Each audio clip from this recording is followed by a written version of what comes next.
BJP ने मध्य प्रदेश के उम्मीदवारों की 2 सूची जारी कर दी है। दूसरी सूची में पार्टी ने केंद्रीय मंत्रियों और सांसदों पर दांव खेला है। मुरैना की दिमनी विधानसभा सीट से केंद्रीय कृषि मंत्री नरेंद्र सिंह तोमर को उम्मीदवार बनाया गया, लेकिन प्रत्याशी घोषित होने के बाद इसके बावजूद भी तोमर अभी तक दिमनी सीट का चक्कर नहीं लगाए हैं, दूरी बनाए रखे हैं वहां से।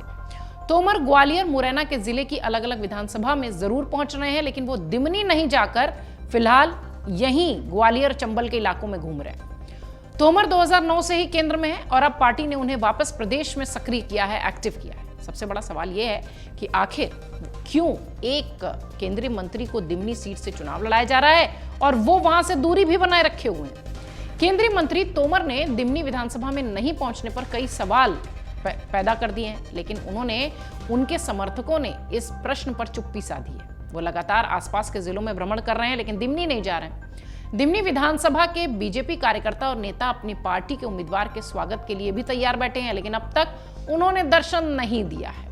कुल मिलाकर दिमनी विधानसभा सीट से केंद्रीय कृषि मंत्री नरेंद्र सिंह तोमर दूरी बनाते दिख रहे हैं और इसी के साथ कई सारे सवाल उठते दिख रहे हैं। जानकारी के मुताबिक नरेंद्र सिंह तोमर कुछ दिनों पहले ही सबलगढ़ विधानसभा क्षेत्र पहुंचे थे और यहां उन्होंने जनसभा को संबोधित किया। इसके अलावा नरेंद्र सिंह तोमर बीते दिनों मुरैना भी गए थे और वहां वो मेडिकल कॉलेज के भूमि पूजन में भी शामिल हुए। इतना ही नहीं, दिमनी से लगी हुई अंबा विधानसभा क्षेत्र में भी वो गए थे, वहां भी उन्होंने केंद्रीय विद्यालय का भूमि पूजन किया। वो दिमनी विधानसभा को हेलीकॉप्टर से ऊपर से देखकर निकल गए। 5 अक्टूबर को केंद्रीय मंत्री नरेंद्र सिंह तोमर मुरैना मुख्यालय पर नगर निगम मुरैना के कार्यक्रम में शामिल हुए, लेकिन दिमनी नहीं गए।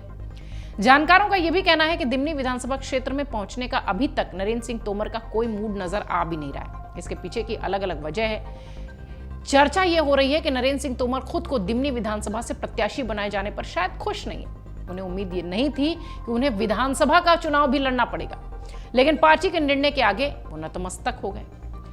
नरेंद्र सिंह तोमर इस वक्त मुरैना से सांसद हैं, क्षेत्र में उनका खासा प्रभाव है। ऐसे में पार्टी ने इस बार नरेंद्र सिंह तोमर को प्रत्याशी बनाया। 20 साल बाद विधानसभा चुनाव वो लड़ते दिखाई पड़ेंगे। नरेंद्र सिंह तोमर ने 1998 में अपना पहला विधानसभा चुनाव लड़ा था। अब तक वो 2 विधानसभा और 3 लोकसभा चुनाव लड़ चुके हैं और इन सभी चुनाव में उन्होंने जीत ही हासिल की है। नरेंद्र सिंह तोमर ने अपना पहला चुनाव ग्वालियर विधानसभा सीट से लड़ा था। उन्होंने कांग्रेस प्रत्याशी अशोक कुमार शर्मा को 26,000 वोटों से हराया था। उन्हें इस चुनाव में करीब 50,000 से ज्यादा वोट मिले थे, जबकि शर्मा को 23,646 वोटों से ही संतुष्ट होना पड़ा था।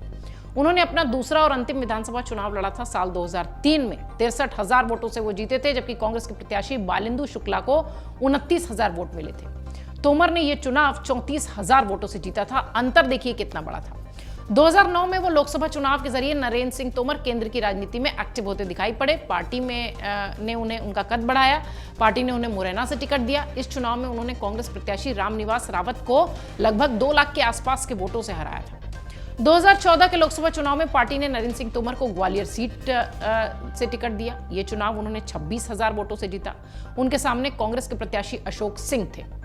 इसके बाद मोदी सरकार में उन्हें केंद्र में मंत्री बनाया गया। 2019 के लोकसभा चुनाव नरेंद्र सिंह तोमर की मुरैना में फिर से वापसी हुई और उन्होंने इस चुनाव में कांग्रेस प्रत्याशी रामनिवास रावत को लगभग 1.5 लाख 1,12,000 वोटों से हरा दिया था। दिमनी सीट के इतिहास पर भी थोड़ी सी नजर डाल दें, क्योंकि नरेंद्र सिंह तोमर जब से यहां से प्रत्याशी बनाए गए हैं, दिमनी सीट की खूब चर्चा हो रही है। 1980 से 2008 तक इस सीट पर बीजेपी का दबदबा रहा, लेकिन पिछले 2 चुनाव में बीजेपी को हार का यहां सामना करना पड़ रहा है।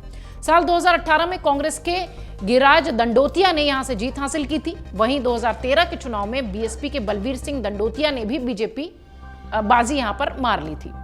बसपा के थे ये। गिरिराज दंडोतिया ज्योतिरादित्य सिंधिया के बेहद करीबी माने जाते हैं। 2020 में सियासी उथल पुथल के बीच गिरिराज बीजेपी में आ गए थे। नवंबर 2020 में जब उपचुनाव हुए तो कांग्रेस के रविंद्र सिंह कुंवर को यहां से जीत मिल गई। इससे साफ संदेश था कि दिमनी कांग्रेस का गढ़ बनता जा रहा है। बीजेपी ने फिर से अपने गढ़ में वापसी करने के लिए नरेंद्र सिंह तोमर जैसे दिग्गज नेता पर दांव लगाया है, लेकिन इस वक्त नरेंद्र सिंह तोमर दिमनी से बहुत दूरी बनाए हुए हैं, जो कि राजनीतिक विश्लेषकों के लिए शोध और चर्चा दोनों का विषय बना हुआ है। अमर उजाला अब आपके टीवी पर भी। अपने स्मार्ट टीवी पर YouTube पर सर्च करें अमर उजाला, चैनल सब्सक्राइब करें और देखें ताजा खबरें। वो भी HD क्वालिटी में। और हाँ, बेल आइकन दबाना ना भूलें ताकि हर खबर हो आपके घर। अमर उजाला, निष्पक्ष, निर्भीक, निरंतर।